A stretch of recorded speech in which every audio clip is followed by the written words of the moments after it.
Lepo pozdravljeni v Odmevu tedna. Ta teden dogodke komentirava z doktorjem Sebastianom Jeretičem. Doktor Jeretič, lepo pozdravljeni. Lepo pozdravljeni.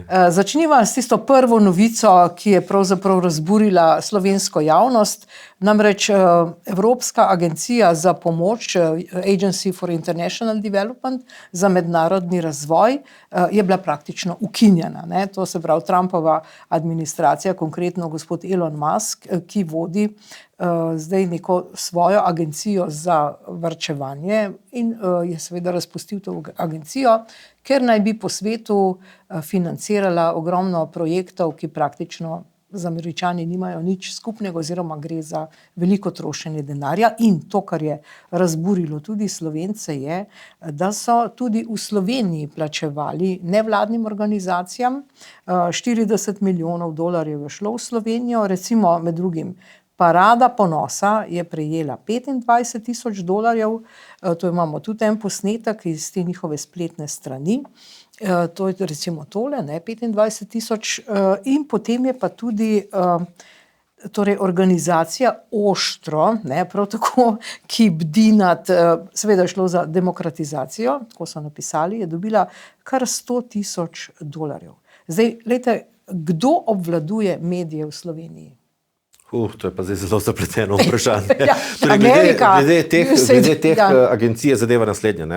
Vse zahodne države imajo take agencije, tudi Slovenija ima v končni fazi Center za mednarodno sodelovanje in razvoj. In prek teh agencij se naredi ogromno dobrega. Torej, ogromno projektov resno prispeva k razvoju ali tretjega sveta, ali v tem primeru recimo tudi vzhodnoevropskih držav, ko so izvajale tranzicijo. Skratka, precej pozitivnih ukrepov gre skozi te agencije, istočasno pa so se seveda te agencije in te mehanizmi zlorabili za različne namene.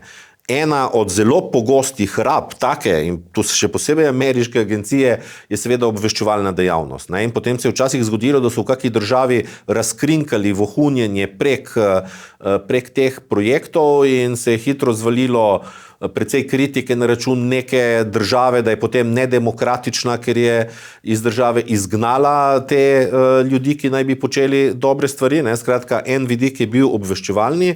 Zadnje desetletja pa se je ta agencija seveda zlorabljala tudi za politično propagando in sicer za predvsem globalistično politično propagando. Mi smo se enkrat že pogovarjali o tem, da je današnja bistvena delitev politike ni več tradicionalna leva, desna, socialistična, krščansko-demokratska, ampak da je danes temeljna delitev na globaliste in suvereniste.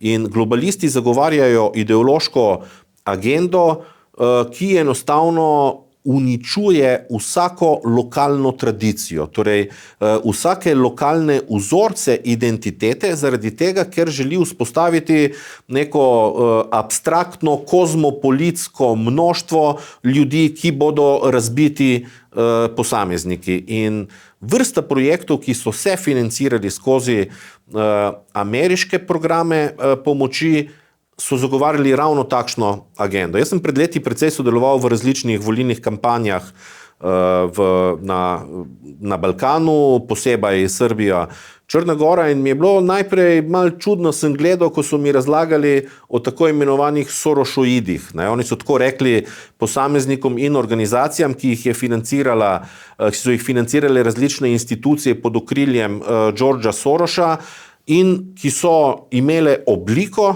nevladnih organizacij, dejansko so pa imele agendo rušenja neke oblasti ali pa pomoči neke oblasti, kot recimo Tadićevim demokratom v Srbiji. Skratka, šlo je za neko prikrito politično delovanje. In zdaj, zakaj je to tako pomembno?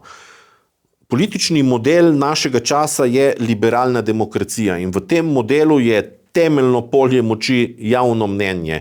In zato je bistveno vprašanje, ki ste ga zastavili. Kdo obvladuje medije kot ključni aparat za ustvarjanje javnega mnenja? In tle zdaj ne gre samo za obvladovanje medijev, ampak za obvladovanje tistih posameznih institucij, ki imajo, bom rekel, neko a priorno naklonjenost medijev zaradi pod pretvezo, da gre seveda za demokratizacijo, za človekove pravice in se seveda včasih ne vidi neke prikrite agende. Omenili ste institucijo Oštro. To je institucija, ki je izvajala cenzuro na Facebooku v imenu Slovenije. Torej, Facebook je zaradi pritiska, kot je Mark Zuckerberg zdaj priznal, ameriške demokratične administracije uvedel po celotnem svetu cenzuro, ki jo je potem zaupal konkretnim akterjem v tej državi. In zdaj tukaj je popolnoma razkrinkano, da je seveda cenzuro in propagando skozi ameriške demokrate izvajal v Sloveniji recimo Oštro. Skratka, da je šlo za neke vrste ideološki boj za ustvarjanje javnega mnenja, ki je pa potem tisto polje, na katerem zraste nek volilni rezultat na vsakih volitvah. Ali bo zdaj organizacija Oštro nehala obstajati? Torej, jaz mislim, da bo lahko sicer obstajala naprej s kako drugo nalogo. V vsakem primeru ne bo več imela naloge cenzuriranja, ker je zdaj, bom rekel, tudi Mark Zuckerberg osvobojen z Trumpovo zmago v Ameriki. In jaz mislim, da je to ena prvih posledic Trumpove zmage. Zdaj, jaz sem prepričan, da bo Trumpova zmaga prinaša ogromno koristi in izzivov, recimo, za Evropo. Prva stvar, ki je, Evropa se bo enostavno morala postaviti na svoje noge.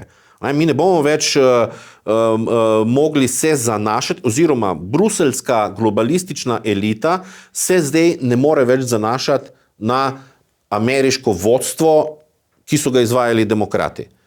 Torej, Trump prinaša nek popoln prelom v svetovno politiko in prinaša prelom suverenizma. Njega seveda briga Amerika in on bo ostali svet rabil ali zlorabil za interese Amerike. In to so zdaj torej, dajmo reči, neka nova Monroeva doktrina, kot je bilo v 19. stoletju, ko si je Amerika zaprla svoj prostor in je rekla, v tem prostoru vladamo mi, ne pa Evropa, ki je takrat imela absolutistične monarhije, ker je bil tisto razglašen za nek prostor, dajmo reči, svobode. In skratka, zdaj mislim, da se ponovno vzpostavljajo ti veliki politični prostori, kot jih je pred stoletjem Karl Schmitt imenoval Grossraum, torej prostor z nekim ljudstvom, ki ima neko politično idejo.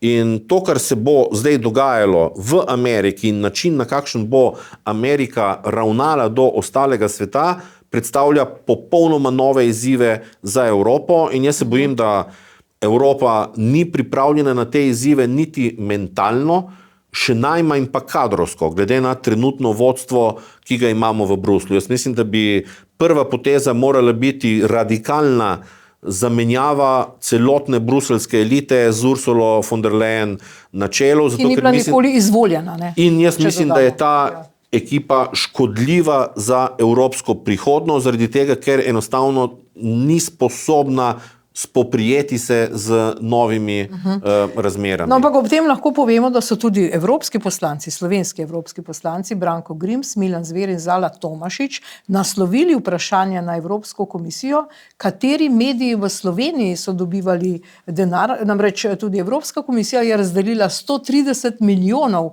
medijem. Kaj zdaj to pomeni? V isti luči.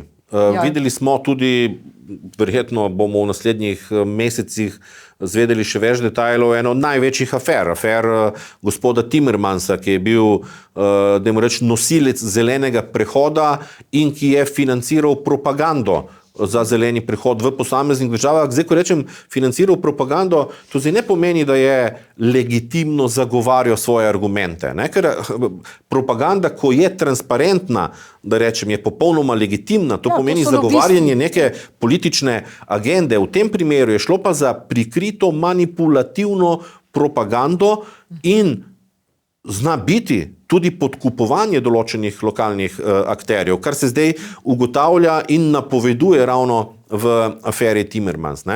Skratka, iz vseh teh globalističnih virov, strani ameriških demokratov, strani bruseljske elite, je zagotovo bil velik vpliv na dogajanje v Evropi, v Sloveniji. In zdaj tukaj mogoče ena zanimiva zadeva, kar se tega tiče. v prvi predsedniški kampanji gospoda Tirka leta 2007 je v nekem momentu v štab prišel en strokovnjak iz Makedonije in smo se malo pogovarjali in je vprašal, če je bila ameriška ambasada že pri nas. In sem rekel, ne, kaj bi pa delali. Je rekel, pol nimate možnosti za zmago. Je rekel, Američani imajo najboljšo analitiko, oni ugotovijo, kdo bo zmagal in se potem povežejo z najverjetnejšim zmagovalcem. Sem rekel, to se v Sloveniji enostavno ne dogaja in takrat se res ni dogajalo. Šele kasneje, ko je bil Musumeli prvi resni politični ambasador, se je Amerika malo bolj aktivno vključila v delovanje v Sloveniji. Predtem enostavno ni bilo potrebe. In tudi Soros je na začetku 90-ih financiral ustanovitev Instituta Studium Humanitatis in še nekaterih drugih zadev, pol je pa enostavno ugasnilo tisto financiranje, ker so ugotovili, da ni potrebe, ker smo Slovenci avtomatično, spontano, imamo dovolj spontanega delovanja v smer globalizma, nažalost tudi v smer, bom rekel, ne samo da ni spoštovanja do slovenske lokalne tradicije, ampak je včasih celo zaničevanje. In se šteje to kot nekaj nazadnjaškega, negativnega in je to en velik vir težav v našem družbeno-političnem življenju nekako. No. Torej, ali bo zdaj na podlagi tega, kar ste zdaj povedali, sploh karkoli drugače v Sloveniji, tudi če tega denarja ne bo?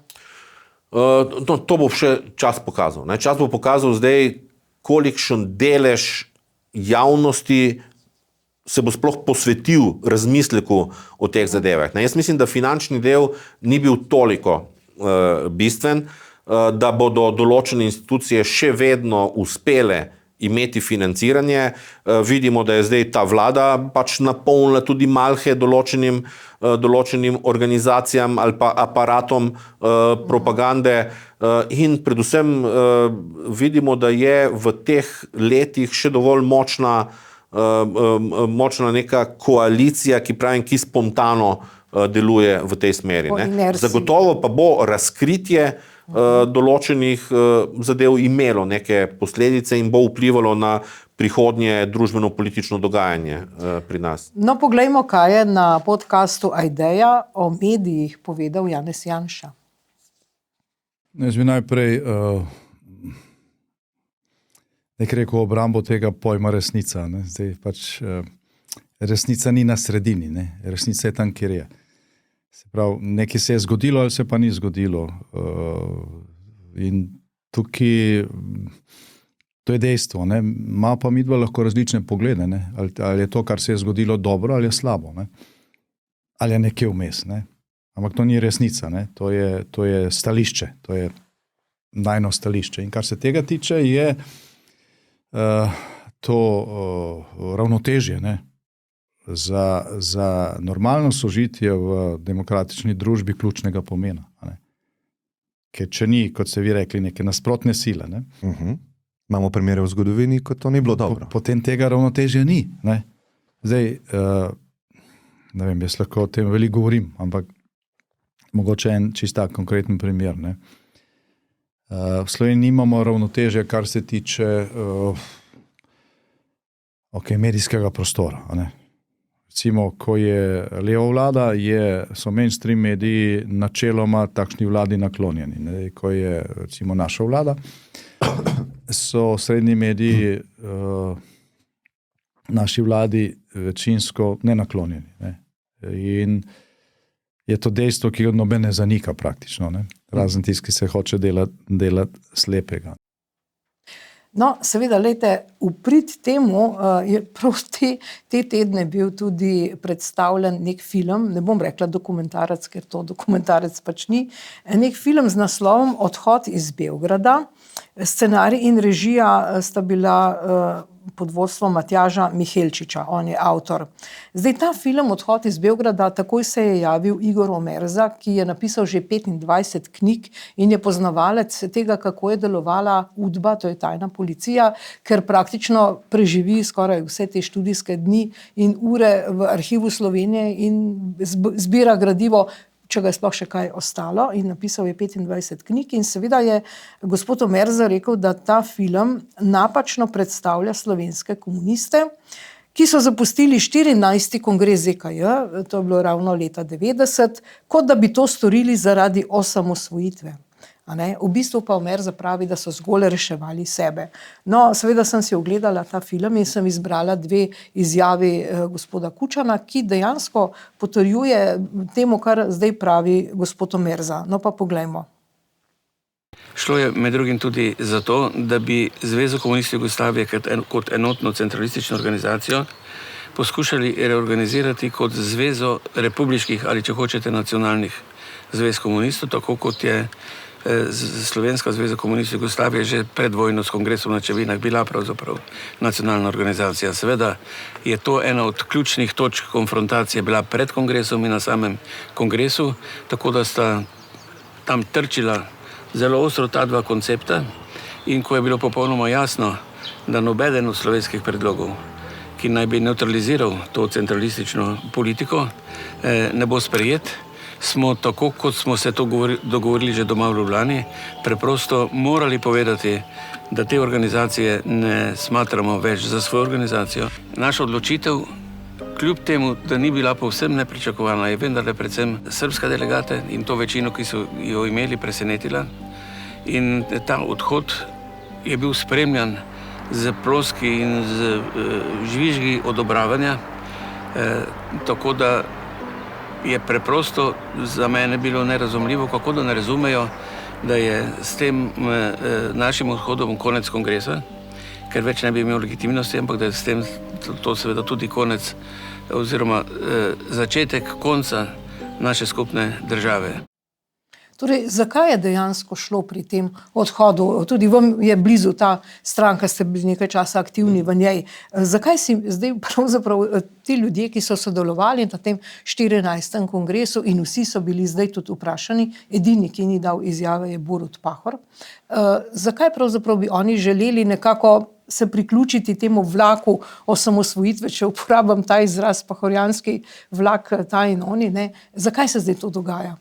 No, tle gre seveda za reinterpretacijo zgodovine. Pričemer, jaz bi tako izpostavil, po pogovorih s številnimi akterji, mislim, da je ravno Borut Pahor tisti, ki je bil najbolj iskreno zavezan k osamosvojitvi Slovenije znotraj tega kroga. Ne. Jaz mislim, da je jasno, da se je že konec 80-ih let nekako vzpostavljal slovenski politični prostor z akterji, ki so videli samo en cilj in to je bila osamosvojitev Slovenije, in na drugi strani so bili akterji, ki so še vedno bili bolj naklonjeni vsaj konfederaciji, torej ki so bili vsekakor ovira za osamosvojitev do določenega momenta, so pa, in to jim je treba priznati, v nekem dovolj pravočasnem momentu ugotovili, da je nemogoče držati Jugoslavijo skupaj zaradi akterjev, predvsem srbskih, v tistem času in so zato v ustreznem momentu nehali biti ovira in se kasneje tudi priključili, ker niso imeli druge možnosti, valu, ki je zajel ljudstvo. Torej, najprej smo imeli bistvene akterje in to so bili akterji, za katere je bila Slovenija edina opcija in niso bili pripravljeni na noben kompromis. In ko so uspeli prevladati v ljudstvu, se je morala tudi partijska elita je morala spoznati to realnost in jo je spoznala. Ja, ampak reševala je sebe takrat. Reševala je sebe ali pa je mogoče pač spoznala, da njihove ambicije ohranjanja Jugoslavije v nekem drugem modelu enostavno nimajo nobene možnosti, najprej zaradi delovanja srbske partijske elite in na drugi strani, ker je pa ljudstvo se že odločilo. In so se enostavno morali prikloniti tej volji ljudstva. V vsakem primeru jim je za priznati, da so bili dovolj pametni, da so takrat nehali ovirati osamosvojitev, kar jim je pa omogočilo, da smo imeli tranzicijo, v kateri se je partijska elita ohranila v razmerjih moči. Zaradi tega, ker ni bilo lustracije,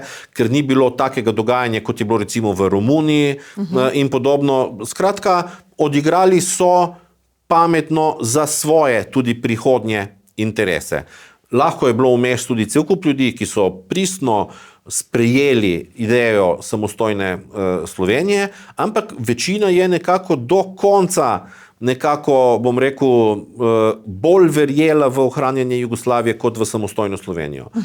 Zakaj si zdaj čutijo potrebo potem, da reinterpretirajo zgodovino, mi ni najbolj jasno. Zaradi tega, ker starejše generacije, recimo, ki smo tudi doživeli tisto obdobje, imamo vsak že neko svoje mnenje o tistem momentu. Mlade generacije pa mislim, da kaj dosti sploh ne vejo o tem. Oni so se rodili v Sloveniji, njim je samoumevno, da obstaja Slovenija. Jaz mislim, da tudi v šoli je problem v tem, da ko se uči zgodovino, se gre linearno in čisto na koncu tiste tedne ali pa mesece, ko so že ljudje z glavo povsod drugot, pride na vrsto slovensko osamosvojitev, ker se mi zdi popolnoma zgrešen pristop k kurikulumu zgodovine. In jaz mislim, da mlade generacije pa sploh kaj dosti veze nimajo o tem. Zadnjič mi je nekdo rekel, da da poučuje na eni gimnaziji in da ima generacije, ki sploh ne vejo, da je bila 2008 recimo finančna kriza in mu je zdaj malo čudno, kako jim razložiti recimo tisti primer. In dejansko obstajajo generacije, ki očitno jih prepoznavajo sedaj kot generacije, ki se bodo pozanimale mogoče o osamosvojitvi in je to mogoče preventivno delovanje. Torej, če bi vprašanje osamosvojitve postalo relevantna tema za te generacije, želijo verjetno preprečiti, da bi tisti, ki so bili simbol osamosvajanja, uživali ugled v tej generaciji kot tisti, ki so prinesli samostojnost. Ampak gledajte, seveda Omerza potem nadaljuje to dolgo pisanje, to je bilo objavljeno na Požar reportu in pravi takole tudi, da je 11. aprila 20 je za Večer dejal Milan Kučan nekaj diametralno nasprotnega, torej da so bile volitve aprila 90, torej 3 mesece po tem kongresnem polomu, pravi Omerza, prelom s prejšnjim sistemom in odgovor na jugoslovansko krizo, seveda z vero v socialistične odnose, sicer pa samostojna Slovenija takrat še ni bila volilna tema. Torej, o samostojni Sloveniji te ljudje niso govorili in ker bi končali v zaporu, še danes ni njihova intimna opcija, ampak to še danes poudarjajo. Mogoče si perejo obraz, ker konc koncev so to ljudje, recimo tudi gospod Kocijančič je že pokojni, Bog bude večni mir in pokoj, ampak ljudje, ki umirajo, so pokopani z državniškimi častmi, to je neka tovarišija, ki še danes ne spusti te Slovenije iz rok. Še danes jo na nek način lasti skupaj z osamosvojitvijo. Zagotovo gre, kot sem rekel, za reinterpretacijo zgodovine. In zdaj vprašanje, ali je usmerjena, kot ste mogoče dobro zadeli, v neko, bom rekel, pranje svoje vesti pred večnostjo, ali pa je usmerjena v prihodnje, je torej strateško pozicionirana za prihodnje volilne odločitve, če bi to postala neka resna tema. In mogoče resno predvidevajo, da bodo nove generacije posvetile malo večjo pozornost vprašanju, kako smo sploh dobili našo državo in ugotovili, kdo so dediči boja za samostojno Slovenijo in kdo so tisti, ki so do nekega momenta bili ovira in so se zadnji moment priključili in prisedli recimo na avtobus, ki je zapeljal v samostojnost. Ampak to, kar je zaskrbljujoče pri tem tako imenovanem dokumentarcu, pa bom povedala, zakaj to ni, je to, da recimo Televizija Slovenija, nacionalka, dovoli objavo take oddaje, avtor, kot rečeno, Matjaž Mihelčič, in to je ta neuravnoteženost. Kajti, če bi to bil pravi... Televizija Slovenija je depolitizirana na način, da je postala orodje propagande enega ozkega političnega pogleda. In tu je zagotovo vezano na celotno to razpravo, tudi na to, kar je prej gospod Janša dejal na podcastu Aideja pri gospodu Selakoviču.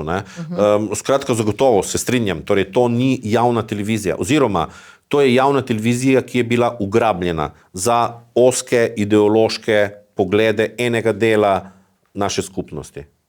In zdaj, ko ste prej omenili tudi tisto izjavo gospoda Kučana glede prvih volitev leta 90. To so bile prelomne volitve zato, ker je partija izgubila.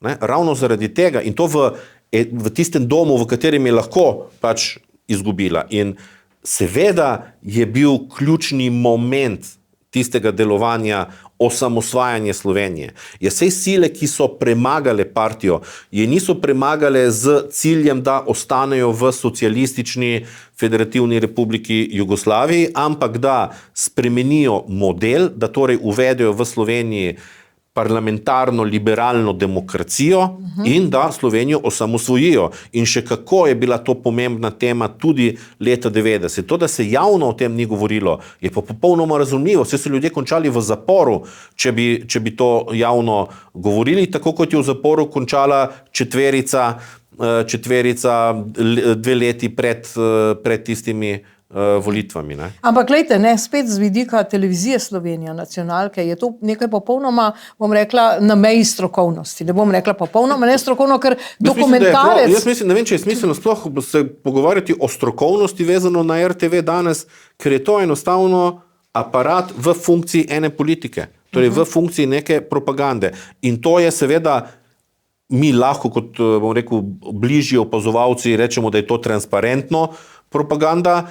Večina javnosti mogoče tega ne zazna, ker gre za prikrito delovanje, kot je bila tema, s katero smo začeli. USAID in njihovo prikrito izvajanje propagande v posameznih državah. Ampak to se včasih ne bi zgodilo na televiziji Slovenija, zato ker pravi dokumentarac bi šel v dokumente tistega časa, bi vzel dnevnik iz leta 90, kako je takrat Kučan komentiral sigurno nekaj in kakšne izjave so bile.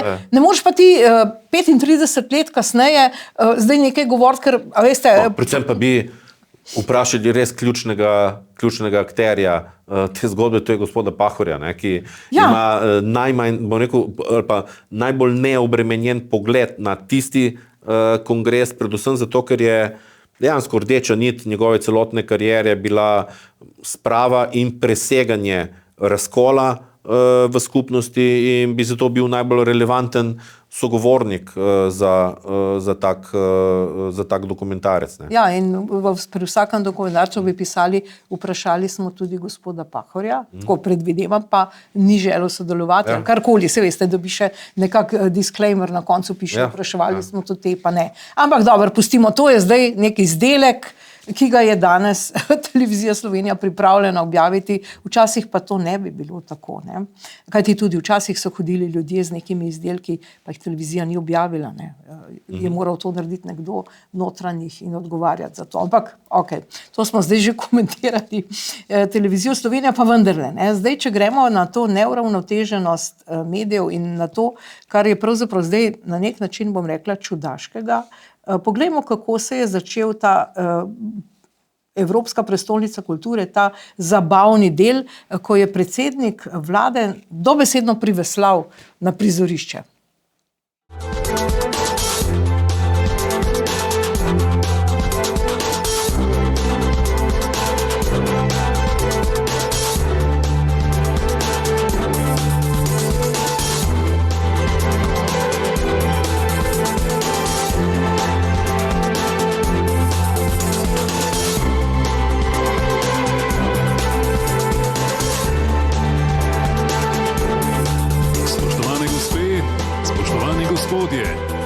Predsednik vlade Republike Slovenije, dr. Robert Golob. Sporočilo, ki se začne: nikoli več. Nikoli več sovraštva, nikoli več izključevanja, nikoli več hujskanja naroda proti narodu ali brata proti bratu. O čem govori? Kaj se je zdaj zgodilo? Torej, jaz mislim, to je tipičen primer politične propagande. In včasih smo, zdaj lahko objektivno gledamo, seveda je to zloraba položaja in tako naprej. Ne? Ampak tisti, ki je na oblasti, ima možnost uporabiti, lahko rečemo zlorabiti, dejstvo, da je na oblasti. Ne? In zdaj beloruski predsednik igra hokej, ruski predsednik jaha na konju, slovenski predsednik vlade pač vesla, ker je to tisto, kjer se zna dejansko dobro pokazati in je zelo dober v temu. Potem problem pa nastopi v naslednjem koraku, ko je pa prišel na oder. Jaz mislim, da je to vse skupaj treba gledati v prizadevanju, da bi njegov propagandni aparat prikazal predsednika vlade kot nekoga, ki je močen, odločen, modern in tako naprej. Jaz mislim, da se zlomi v momentu, ko je stopil na oder s poskusom pozicije, poze moči, kot je kolega Edvard Kadič ga zelo dobro analiziral kot strokovnjak za govorico telesa, ampak tista drža enostavno ni pristna. On ni to, on ni močen. In potem izpade zelo izumetničeno njegovo nastopanje in predvsem tista govorica telesa, pa tudi ton, s katerim kaj govori. Enako kot je bilo, ko je probal v Organizaciji Združenih narodov tolčiti po mizi in ponavljati neke zgodovinske scene iz preteklosti, ki so jih počeli pa resno, dejansko močni ljudje, in mislim, da je to glavni problem. Da njegov propagandni aparat ga skuša prodati kot nekaj, kar ni. In to je vedno napaka v političnem marketingu.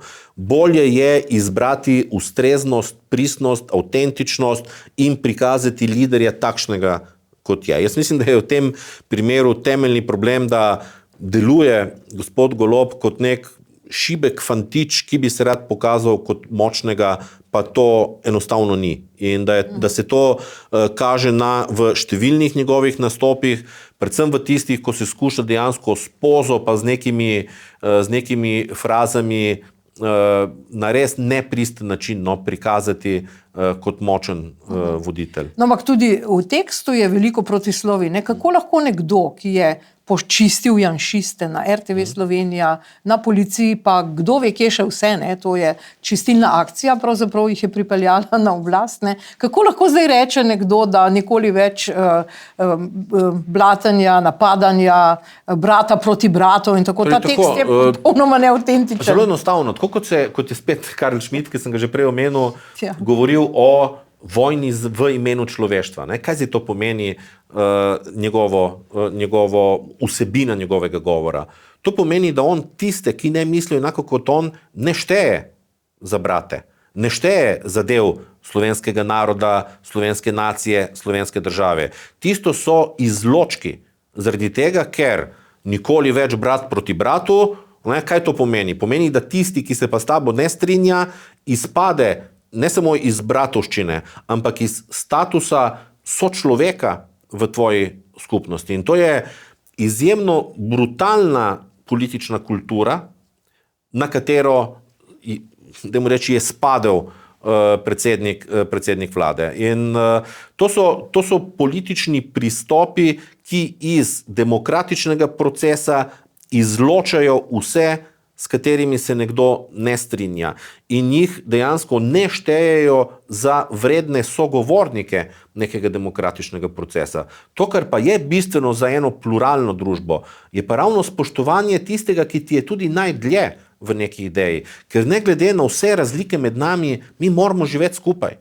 In vsebina, ne samo torej poza predsednika vlade, ampak tudi vsebina, ki jo govori, in dejanje, ki jih počne in ki jih njegova kamarila v državnem zboru tudi počne, ker lahko vidimo iz seje v sejo, je pa popolnoma antidemokratično delovanje, ki iz procesa izloča tiste, ki niso pripadniki njihove ekipe somišljenikov. Ali bi lahko temu rekli fašizem? Lahko bi temu rekli fašizem, ker so zelo velike strukturne usporednice točno s tem. Torej, ideologija, ki pogleda, kdo misli enako, ne podobno, enako kot jaz, in izločitev vseh ostalih, ki se jim odvzame status dejansko humanosti, status pripadnika neke skupnosti, ki ima pravico sodelovati v demokratičnem procesu. In to je izjemno antidemokratično početje. No, ta teden je zelo razburila tudi vest, da je okrajno sodišče 4 policiste, posebne policijske enote, ki so sodelovali pri varovanju protestnega shoda oktobra 2021 v času Janševe vlade, obsodilo brez javne obravnave na večmesečne pogojne kazni, ne da bi oni sploh bili na tej obravnavi. Torej, kako lahko to komentiramo? Kaj se zdaj dogaja v Sloveniji?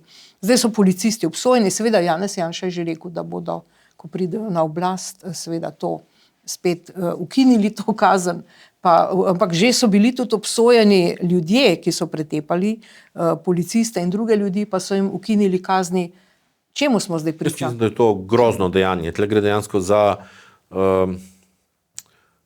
odpiranje vrata kaosu. Ne? Naravno stanje človeka je vojna vseh proti vsem.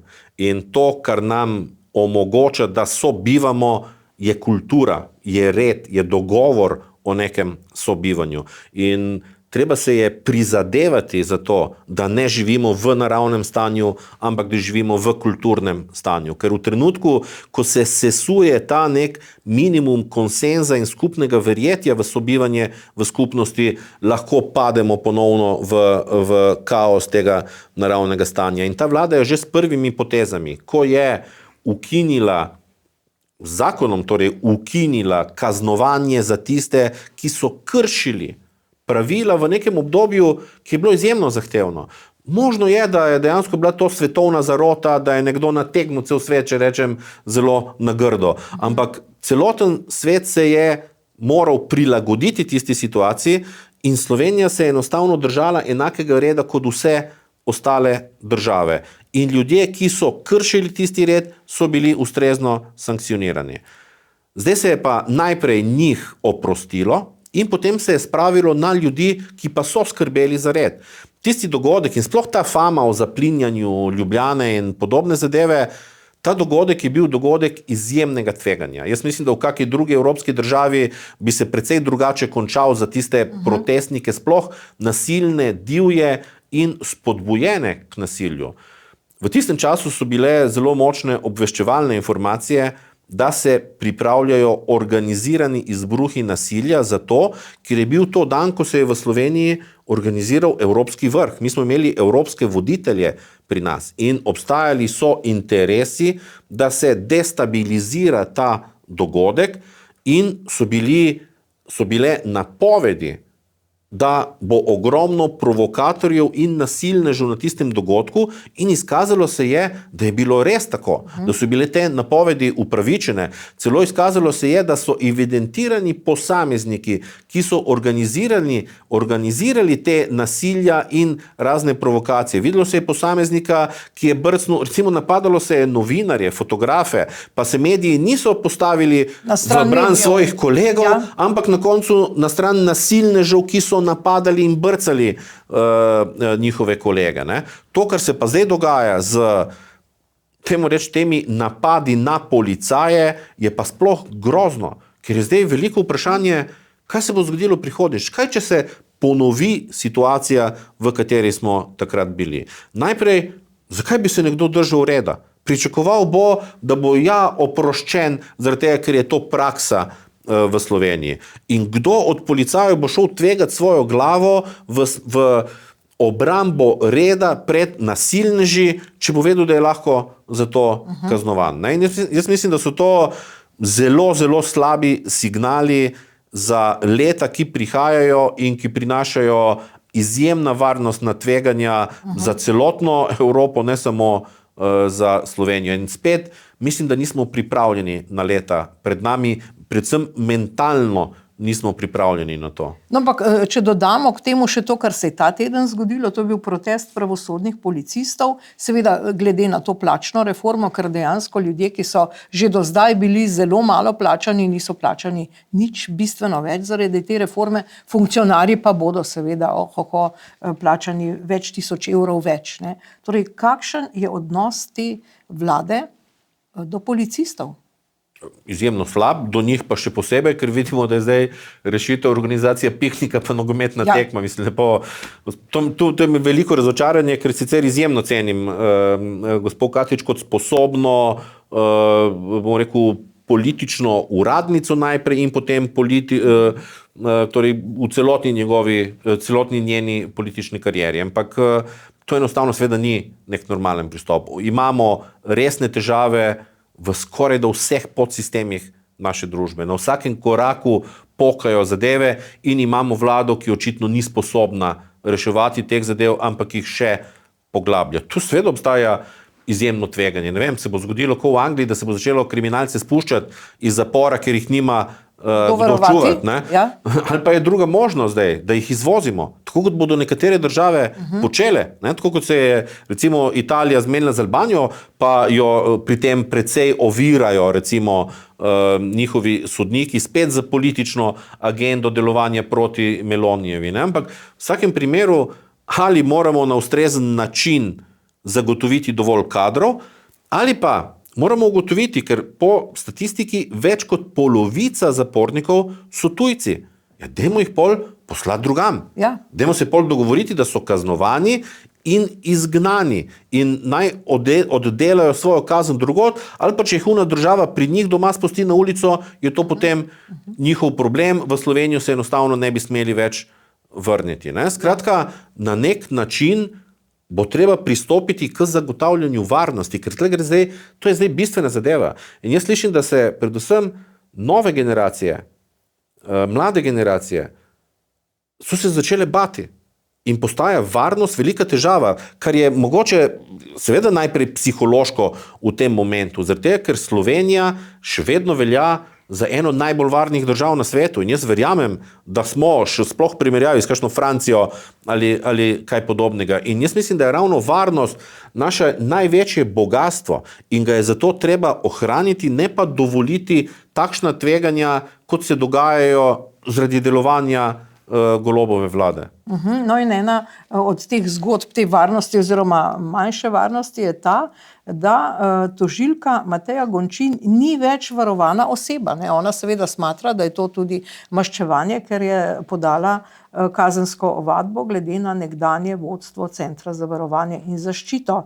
Torej, kaj se zdaj dogaja? Ne? Zdaj celo tožilci, ki raziskujejo ta najbolj kazniva dejanja mednarodnega terorizma, da tako rečem, ali pa mednarodnih kriminalnih združb, niso več varovani.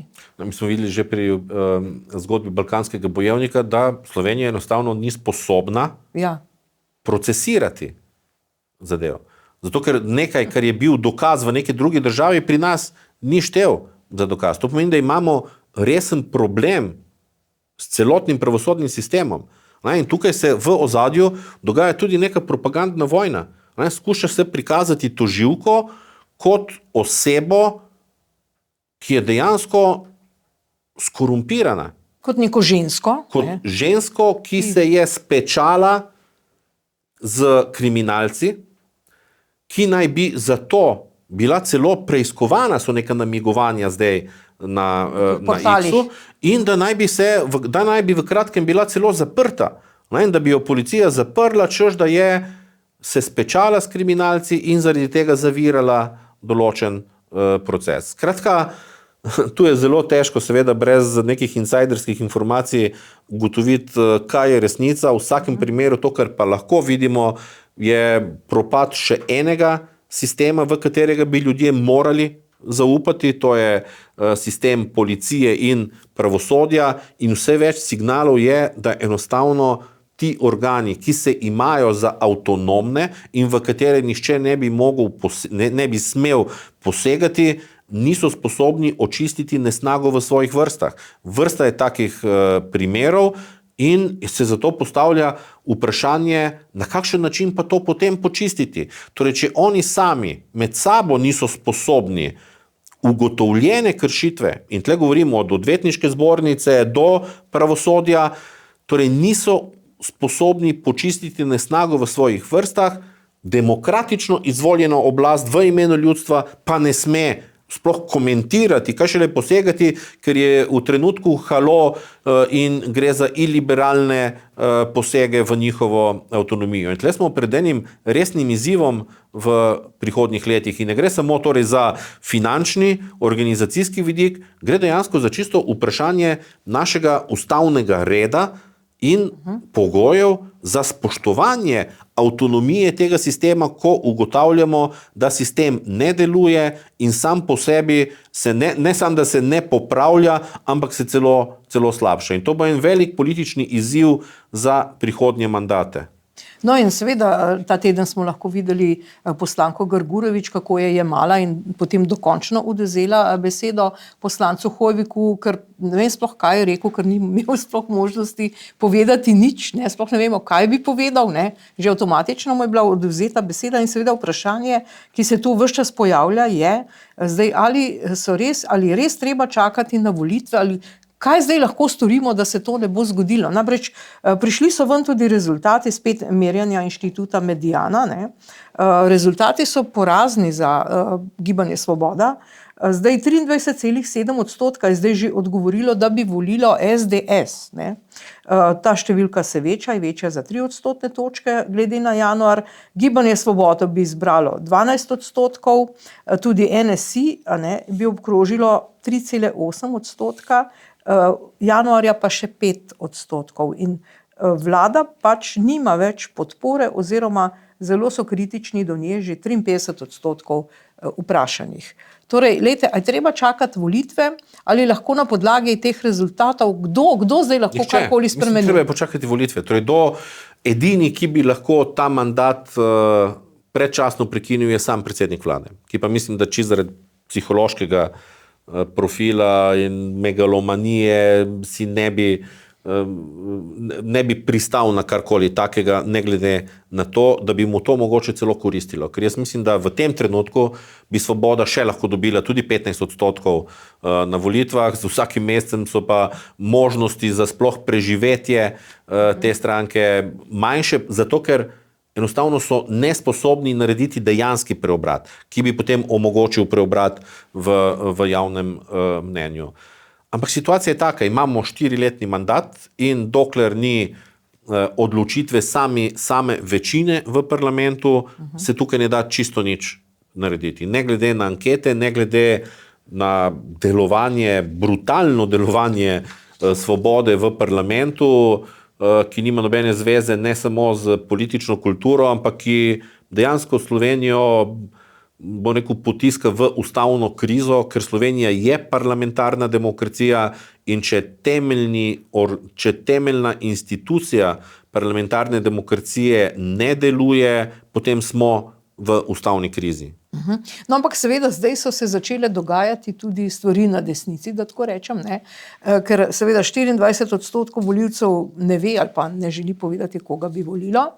To, kar pa bi danes recimo Janševa stranka SDS dobila 23%, pa še vedno ni dovolj ali pa mogoče na meji, da bi oblikovali neko bodočo koalicijo.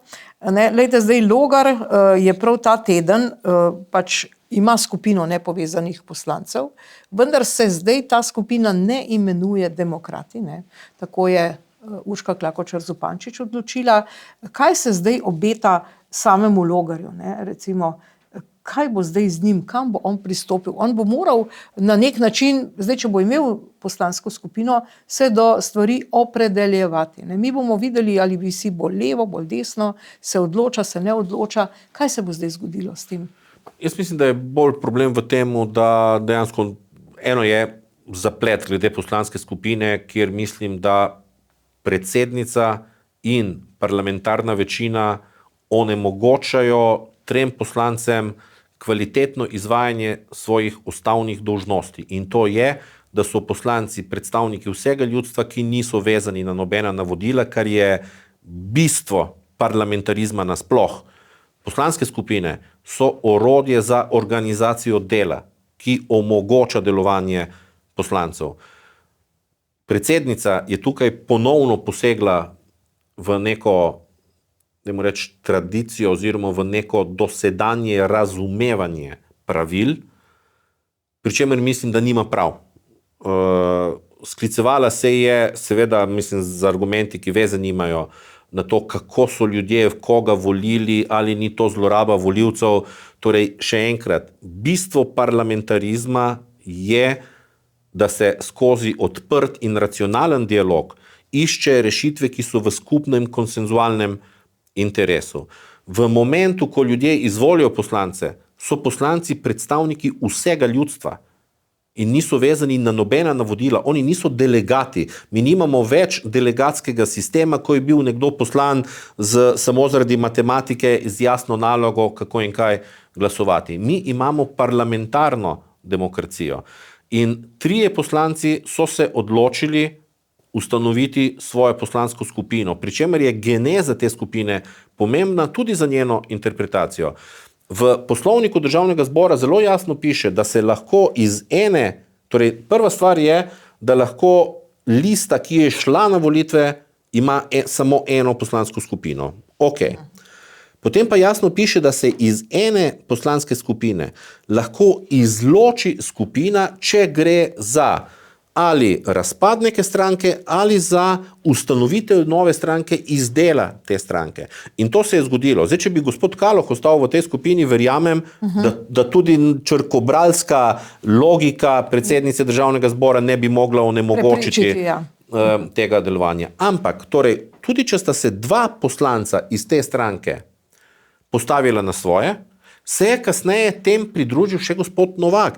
In obstaja možnost, da poslanec prestopa iz ene poslanske skupine v drugo. Zaradi tega, ker je to svoboda poslancev, da uresničujejo svojo ustavno nalogo. Še enkrat, ustavna naloga pa je, da so predstavniki vsega ljudstva, ne pa delegati nekega segmenta tega ljudstva. Ampak mislim, da je to spet zaplet najprej zaradi logike predsednice Državnega zbora, drugič pa tudi zaradi interesov obeh velikih strank, iz katerih so odšli ti 3 poslanci.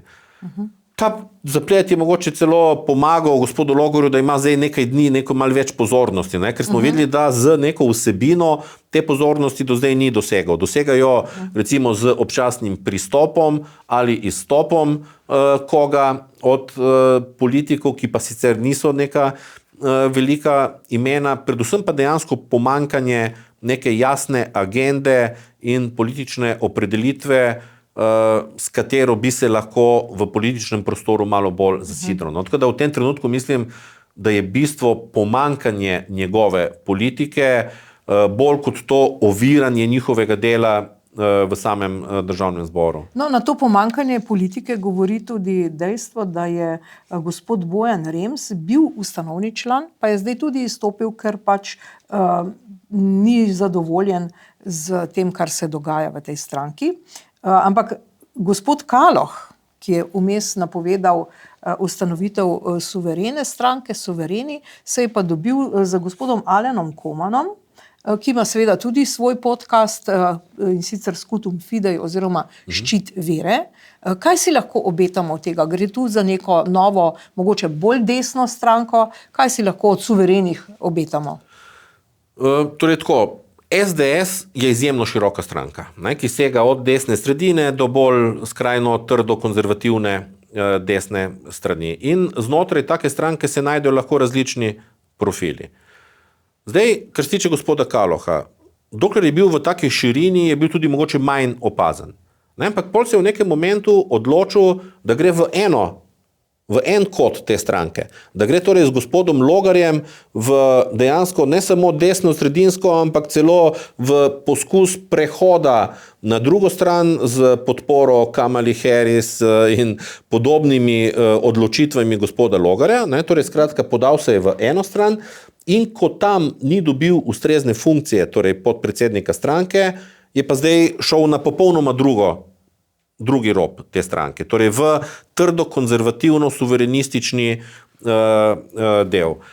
Zaradi tega lahko izpade kot neko iskanje kakršnega koli prostora, v katerem bi lahko nadaljeval svojo politično kariero. In tle mislim, da bo to problem. Torej, gospod Kaloh do zdaj ni bil prepoznan kot predstavnik trdo konzervativne suverenistične sile. Če že edini politični predstavnik trdega konzervativizma pri nas je gospod Grims, ki to tudi zastopa v Evropskem parlamentu, pravim, kot del zelo široke grupacije SDS-a. Zdaj, kakšni so obeti? Kolikor sem jaz do zdaj uspel prepoznati ta del političnega prostora, obstaja peščica posameznikov ali majhnih skupinic ljudi, ki zagovarjajo recimo trdo konzervativnost in suverenizem in zavračajo SDS zaradi takih ali drugačnih razlogov. In jaz mislim, da tudi prva reakcija številnih teh predstavnikov je bila zavrnitev gospoda Kaloha kot nekoga, ki bi lahko njih reprezentiral. Jaz mislim, da ta del političnega prostora najprej ne sega niti do 1% volilnega telesa pri nas in drugič bili so že poskusi z domom, da bi se organiziral ta del političnega prostora, pa se dejansko ni izšlo recimo na volitvah, pa mislim, da je gospod Bršič močnejši politični profil kot recimo gospod Kaloh. Gospod Kaloh je deloval kot izjemno, bom rekel, korekten poslanec, imel je neko prepoznavnost, mislim pa, da je zdaj to beganje od, dajmo reči, čezsredinskega projekta demokratov v drugi kot desnega političnega prostora, mogoče malo legitimnosti nekako, malo škodilo neki perspektivi. Samo je pa nekaj res, da takrat, ko so bili te poizkusi v slovenskem prostoru po bolj suvereni, konzervativni politiki, na globalni ravni so tam vladali globalisti, kot sva začela. Zdaj se je pa slika popolnoma obrnila, zdaj pa Trump prišel, zdaj pa mogoče zazeval tudi v Sloveniji nek prazen prostor, na katerega se lahko spusti kdorkoli praktično. No, zdaj to je tu vprašanje, torej, ali dejansko obstaja potencial za širitev takšnega političnega pristopa, predvsem tudi v, dajmo reči, mladi generaciji, Po drugi strani je pa temeljno vprašanje, ali ni velik del tega prostora že zadovoljen z predstavništvom določenega dela SDS. Še enkrat, jaz mislim, da je Branko Grims v tem trenutku politični obraz slovenskega konzervativnega suverenizma. In mislim, da je tudi njegov rezultat, ki je bil osebni, s preferenčnimi glasovi, dovolj močno pokazal, da v tem delu političnega prostora torej vidijo svojega reprezentanta, ki pa ravno zato, ker je del ene širše družine SDS-a, ima več možnosti tudi za realizacijo nekega političnega programa. Torej še enkrat, mislim, da je pa kar se tiče zdaj sprememb, ki prihajajo, mogoče najbolj zagledati mlado generacijo, ker se dogaja neka, dajmo reči, reakcija mlade generacije v konzervativnost, ampak je zdaj analize kažejo, da v tem delu ima SDS zaenkrat še največje zaupanje. In če bo uspelo najprej predsedniku Janši, potem pa tudi predvsem mladim predstavnikom te stranke pridobiti ta del novih generacij na svojo stran, potem mislim, da ne bo prostora za nekoga drugega in mislim tudi, da je to ena od prioritet SDS-a, da izkoristi ta potencial, ki ga ima pri mladih. Torej vidim dve, dajmo reči, temeljni prioriteti SDS-a za naslednje volitve. Eno je torej mlada generacija, drugo je pa področje kmetijstva, kjer mislim, da ima zelo veliko odgovornost gospod Podgoršek, da v letošnjem letu pokaže zelo konkretne rezultate kot predsednik zbornice in da ponovno enemu zelo pomembnemu segmentu naše skupnosti dejansko da resno reprezentacijo v političnem prostoru in v prihodnji vladi. No, ampak seveda, prav na tem desnem krilu je ta teden izbil tudi nekakšen spor na X-u, recimo med Vido Čadonič Špelič, Janezom Janšo, Matejem Toninom, pa seveda se je potem oglasila tudi gospa Jelka Godec. Skratka, dotikalo se neke praktično banalnosti v nekem podcastu, seveda Tedenski safari, ki je tudi podcast, je bilo rečeno, da je edini glas proti Stampedu in Valjarju Svobode je Nova Slovenija. No in potem seveda se je oglasil Janša, in seveda spet spomnil, da je prav Nova Slovenija si prisvojila 2 nadzorni komisiji, to je za nadzor javnih financ pa nadzor obveščevalnih varnostnih služb, in skratka, malce je bilo tega zmerjanja o zlonamernem zavajanju, ampak potem je prišlo ven to, kar je rekel gospod Janša, da praktično je bilo sodelovanja med Novo Slovenijo in Gibanjem Svoboda konec, ko so v nekem policijski raciji pri enem od članov z vrha Nove Slovenije našli zlate palice. Ne. Zdaj, kaj se zdaj lahko obetamo v tej predvolilni kampanji? Bosta ti dve stranki, Nova Slovenija, SDS, zaostrili svoje odnose? Se bo tu zdaj razčistilo, kaj je ta razlika, ki naredi razliko za naslednjo koalicijo po volitvah? Oziroma, koliko je tukaj tudi neke korupcije, nekega sodelovanja, da smo zraven, pa da smo pri poslih, mogoče Dars ali kakšnih drugih, kje so tu popuščanja, kaj praktično se tu zdaj dogaja? No, jaz mislim, da gre za neko običajno tekmo tekmecev v sorodnem političnem prostoru, ne, zdaj, ko so v opoziciji. V prejšnji koaliciji je bilo sodelovanje zelo korektno in kakovostno. In ni bilo, bom rekel, seveda je bila tekma, napetosti, interesi različni, ampak delovanje prejšnje koalicije je bilo izjemno kakovostno. V trenutku po koaliciji pa se je Nova Slovenija vrnila na tisto pozo, ki jo je že gospa Novak vzpostavila, nikoli več z Janšo.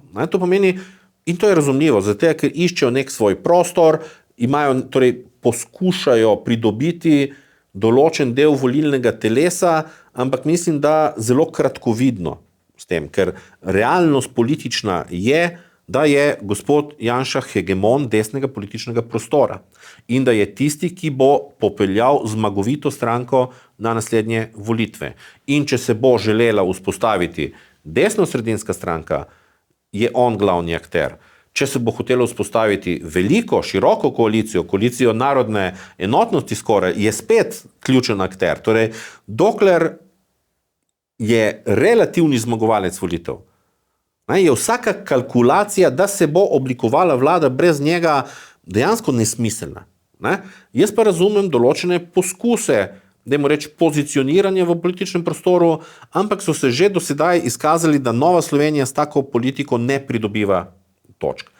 Po drugi strani pa spoštujem vsebinsko delovanje Nove Slovenije in verjamem, da so iskreni v svojem prizadevanju za konstruktivnost in za sodelovanje. In da ne gre za interesno delovanje v tej smeri, ampak da gre za eno pristno politično kulturo, ki poskuša in ki je dala priložnost tudi koaliciji Svobode, ki je bila za številne ljudi neznanka na začetku. Torej, ljudje niso vedeli, kakšen je Robert Golob. Sploh tisti, ki ga niso poznali in niso vedeli, kaj pričakovati. In je bil poskus, dajmo reči, konstruktivne opozicije.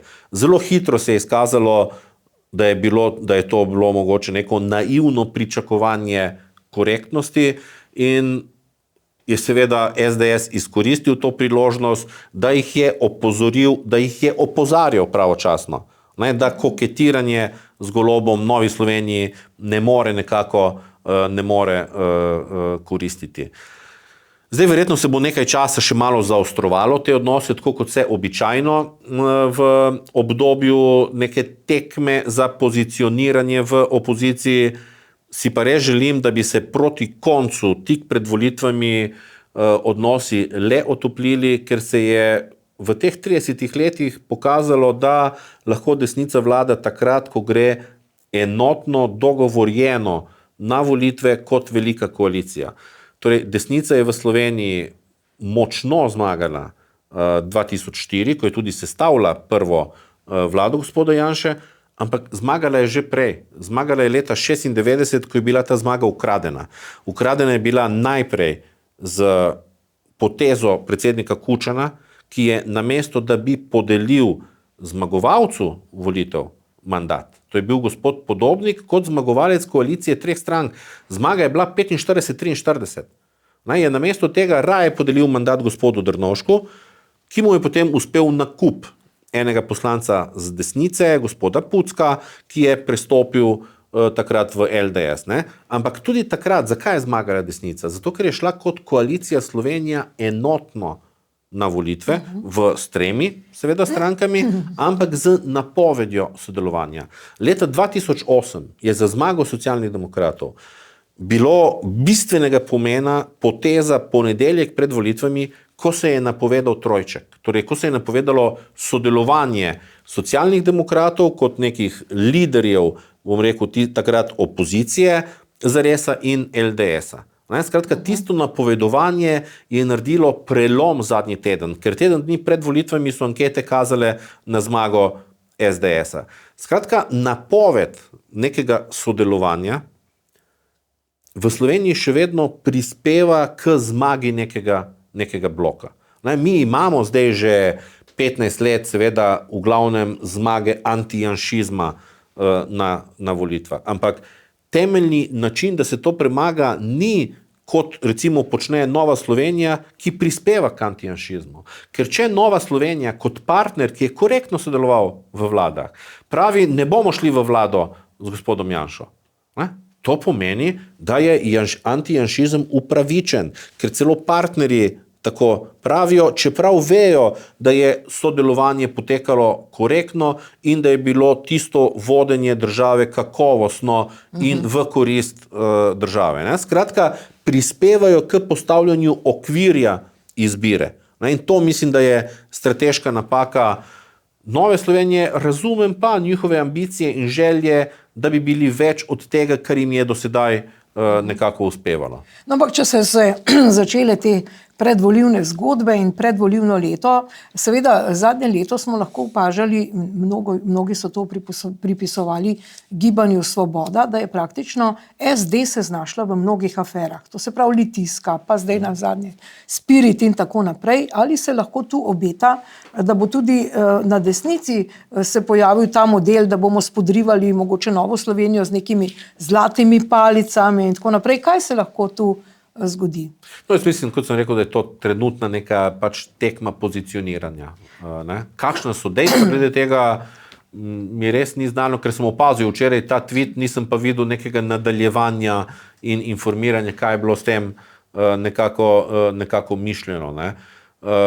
Še enkrat jaz upam, da bo proces tega prvega v tem primeru, v tem momentu ni škode, bom rekel, za opozicijo, da poteka ta notranja tekma, tako kot ni škode, da obstaja vrsta iniciativ.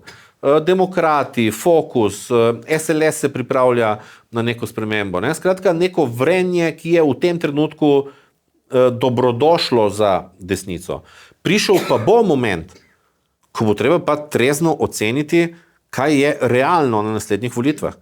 Katera od teh, recimo, iniciativ lahko samostojno uspe, za katere bi bilo pa bolje, da bi se nekako povezali, predvsem pa da se celoten blok dogovori o nastopu na prihodnjih volitvah.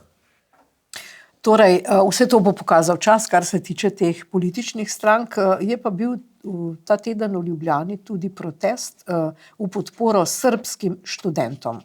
Zdaj, tisto, kar je na tem protestu bilo vidno, je seveda so napisi v cirilici, to je marsikoga zmotilo, in pa to, kar so ti študenti zahtevali, in oni so zahtevali, da se Zoran Janković opraviči. Dobro, zdaj v redu, opraviči, ampak niso pa zahtevali njegovega odstopa. Kaj si lahko mislimo o tem protestu? Mislim, da je najbolj to označil kolega Miran Videtič, ko je rekel, da je to strategija kamilice. S kamilico so se spravili na en resen problem. Mislim, da je to dejansko spontano in iskreno, kar se tiče te skupine. Izjemno majhna skupina je.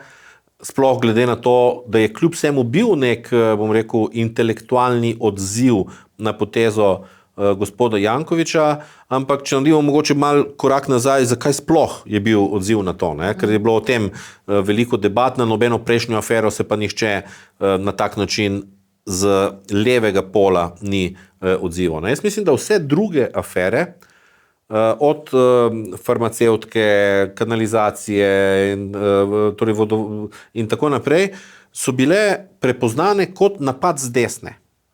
Zaradi tega, ker so prvi na to opozorili akterji, ki sodijo na desno. In prioriteta za, dajmo reči, levo ljubljansko elito je še vedno antijanšizem. In če bi oni takrat se pridružili kakemu od teh, bom rekel, kakemu od teh napadov na župana, bi bilo to dojeto kot prispevek k Janševemu napadu na Jankovića. In da so zato vedno bili tiho, tudi če je znal kdo osebno kako drugače povedati. Tokrat pa je šlo za nekaj popolnoma drugega. Ne? Tukaj je bila pa prvi odziv je bil z leve, predvsem gre pa za odziv ljudi, ki so osebno navezani na Srbijo. Ne? Mi imamo enostavno v Sloveniji različne segmente ljudstva. Mi smo tukaj na neki tromeji treh velikih prostorov, romanskega, germanskega in balkanskega. Ne? In to je pozicija, ki bi nam omogočala lahko tudi velik potencial, če znamo to izkoristiti, ali pa je pozicija, ki nas duši v neki napol schizofreni situaciji v naši skupnosti. Ne? Naša, dajmo reči, slovenska tradicija slovenstva je še najbolj germanska, ker je 500 let Avstrije ali pa 500 let Turčije naredilo en civilizacijski prepad v našem prostoru. In to, kar se zdaj dogaja v Srbiji, je izjemno pomembno dogajanje. Ne, to je dogajanje, ki ni uperjeno zdaj k rušenju Vučića. Ne, to je dogajanje, ki je uperjeno k temu, da želijo Srbijo izvleči iz tistih 500 let zgodovine in jo povleči v svet moderne liberalne demokracije, v kateri institucije delujejo. In gre za politično dejanje nove generacije, ki je postmaterialistična. To pomeni, da to generacijo čist nič ne briga, kdo je na oblasti. In ko je predsednik Vučić začel oziroma poskusil komunicirati z njim, so ga ignorirali, so rekli, ti nisi važen, ti nisi pristojen, mi hočemo, da te in te institucije svoje oddelajo. Hočemo, da so kaznovani ljudje, zaradi katerih je 15 ljudi umrlo v Novem Sadu. Hočemo, da so kaznovani ljudje, ki so z bejzbol palicami mlatili študentke in študente, ki so z avti povozili ljudi. Skratka, hočemo normalno državo. In zaradi tega je situacija v Srbiji skoraj nemogoča. Predsednik Vučić bi zdaj naredil kar le more, da bi ustavil te nemire. Zaradi tega, ker je on predsednik, ki dela megalomanske posle.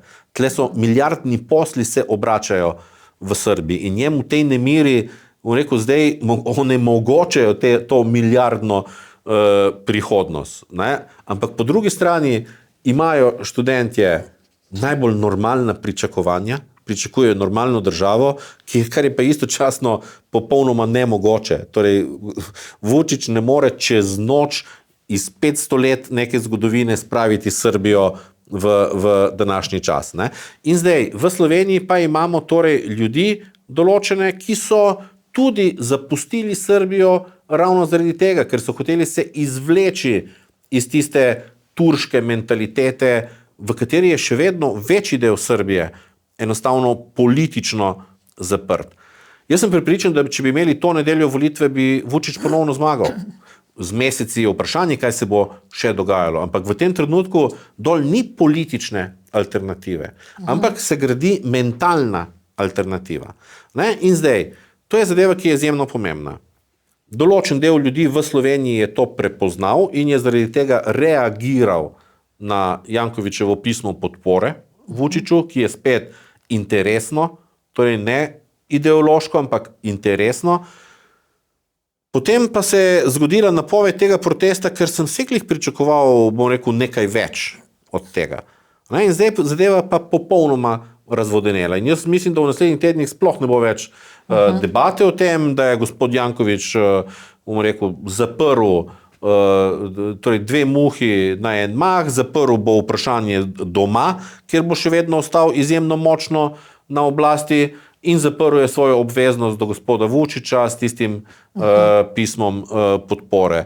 Pri nas bodo pa posamezniki še vedno lahko simpatizirali z nekim študentskim gibanjem v Srbiji, nekih notranjih političnih turbulenc pa tukaj ne pričakujem. Torej, tudi mi v Ljubljani bi se radi znebili turške mentalitete, če uporabim vaš izraz. Ki zdaj prodira v Slovenijo. Ja. To je to. Ja. Kot sem rekel, mi smo tukaj res na neki tromeji, še najmanj mogoče imamo ta vpliv romanskega, razen pri nas v Istri. Večji del gre pa zdaj za prodiranje balkanske mentalitete v tradicionalno avstrijsko urejeno mentaliteto. In ta spopad tukaj je mogoče eden velikih izzivov tudi prihodnjih desetletjih, čisto naših družbeno-kulturnih izzivov, ki ima seveda tudi politične posledice Seveda pa smo spet priča uporabi srbščine v Evropskem parlamentu in to strani 2 slovenskih poslancev. Kaj si lahko o tem mislimo? Kaj vi mislite o tem? Jaz za razliko od številnih kolegov podpiram to gesto, ker jo razumem kot simbolno gesto podpore ravno temu študentski ustaji in zahtevi po drugačni mentaliteti. In štejem to kot enakovredno gestam, ko se je v Evropskem parlamentu spregovorilo ukrajinsko, ki tudi ni uradni jezik, ampak gre torej za nek simbolno podporo določenim prizadevanjem. Druga stvar je ta, da tako kot so v Sloveniji parlamentarci, predstavniki vsega ljudstva, enako velja tudi za Evropski parlament.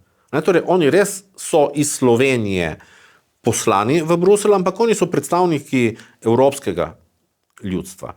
In dajmo reči, da je to potem njihovo individualno dejanje neke simbolne geste in podpore študentskemu gibanju v Srbiji.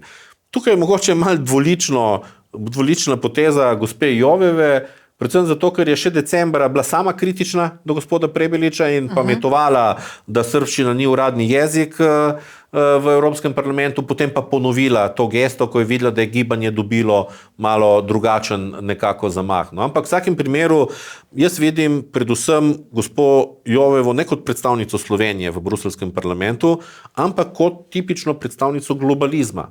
In mislim, da je del škodljive politike, ne glede na to, pa to njeno konkretno gesto vidim kot pozitivno simbolno gesto podpore dogajanju v Srbiji, ki je zelo pomembna tudi za nas. Torej ne samo zato, ker je Srbija pomembna država v našem okolju, ampak kot sem rekel, zaradi tega, ker se del balkanske mentalitete je že zdavnaj v prejšnjem stoletju pač vstopil v Slovenijo in sobiva v tem našem prostoru in tudi zato je dogajanje v Srbiji tudi za slovensko politiko izjemno pomembno. No, seveda pod to balkansko mentaliteto pa sodi tudi naslednja zgodba, za katero bi lahko rekli, saj ni res, pa je. Se opravičujem. Namreč imamo milijonarja, ne bom rekla kripto, ker mi ni všeč ta izraz, Merlaka Damjana, ki bi zgradil hotel v Bohinju, pa je zdaj sklad kmetijskih zemljišč in gozdov ugotovil, da je en del te parcele, ki jo že kupil, dobro plačal, njihov. Poglejmo, kaj je dejal direktor Jure Repanšek, kako bo zdaj s tem hotelom Zlatorog.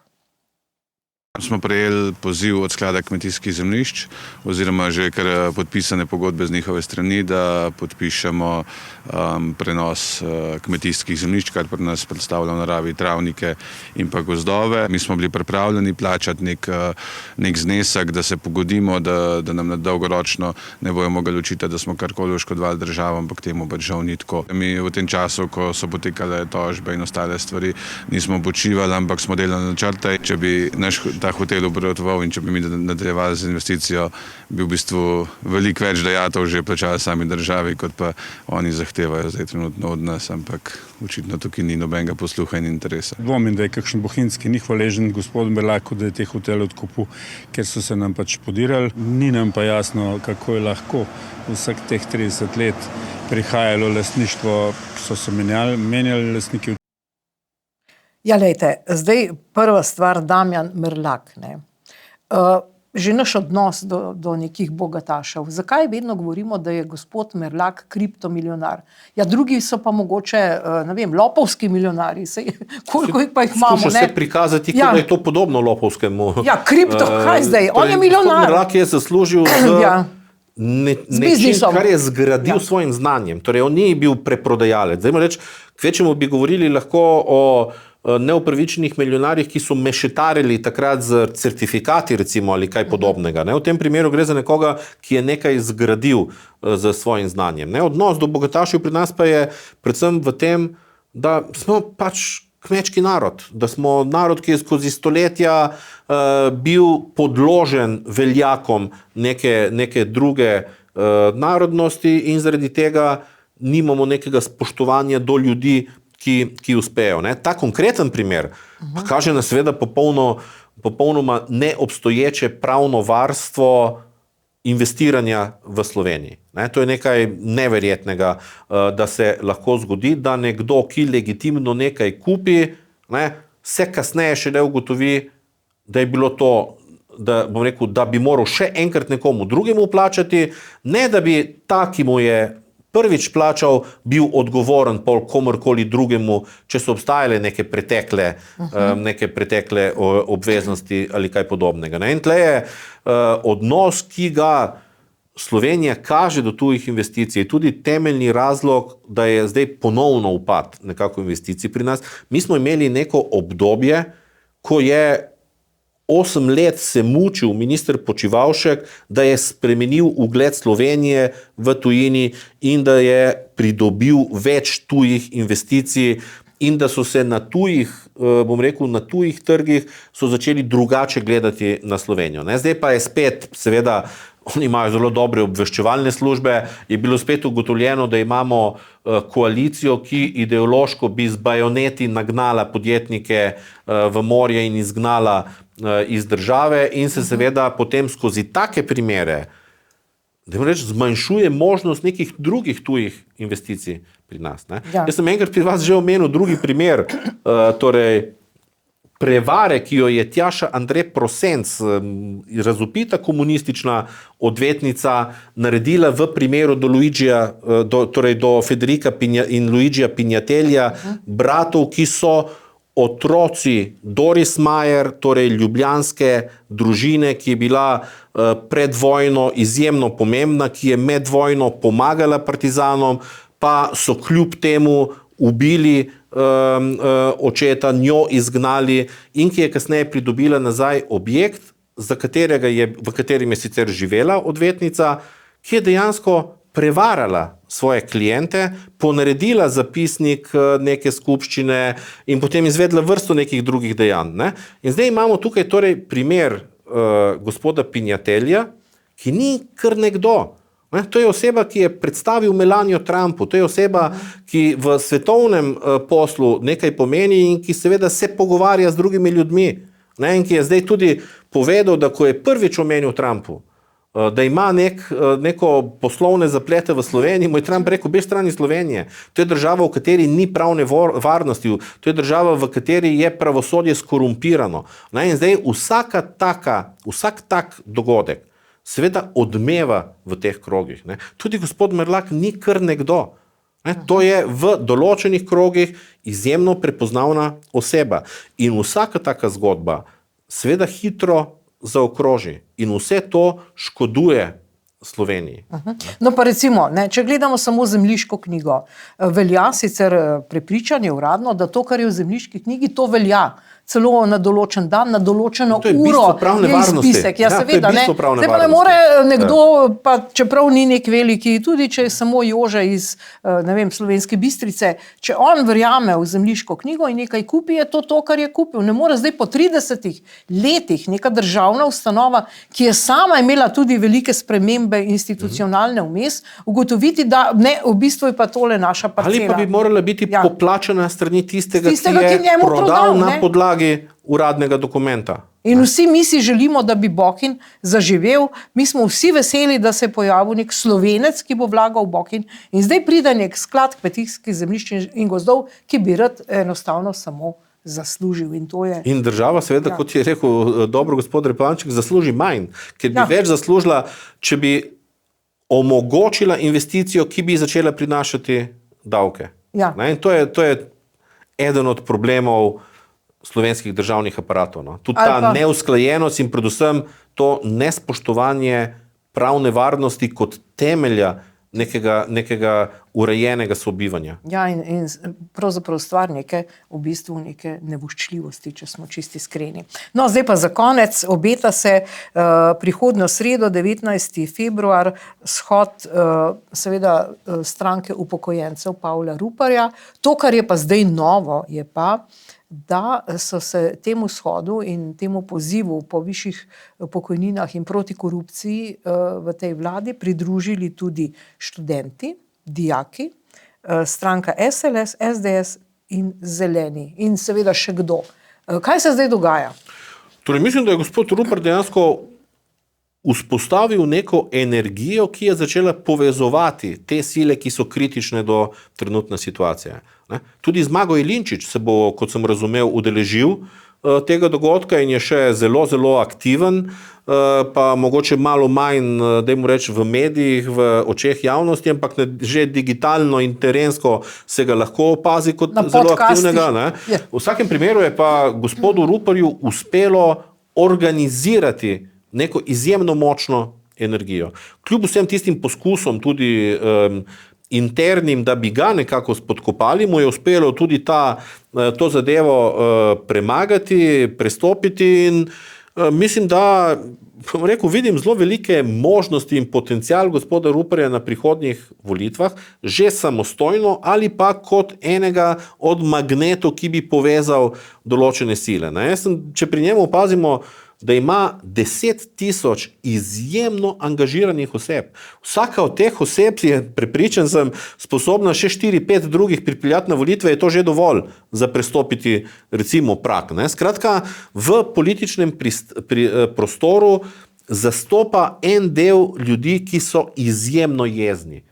In to jezo kanalizira zdaj v konkreten politični program. Ker tukaj ne gre samo za neke prazne parole, kot je včasih opazno pri kakšnih populistih, ki znajo tudi jezo zagrabiti in pol z praznimi parolami vleči naprej. Tukaj nastaja en resen in zelo konkreten politični program, ki lahko prispeva k spremembam v prihodnjem mandatu. In ta dogodek prihodnji teden bo pa pomemben tudi zaradi tega, ker se izpostavlja, ker se tokrat pridružuje tudi določene dijaške in študentske organizacije, torej tudi predstavniki neke druge generacije, ki jih do sedaj ni bilo videti na takih dogodkih in zato, ker dejansko je uspel povezati številne stranke od parlamentarnih do neparlamentarnih, da se pridružijo tej iniciativi. Skratka, uspelo mu je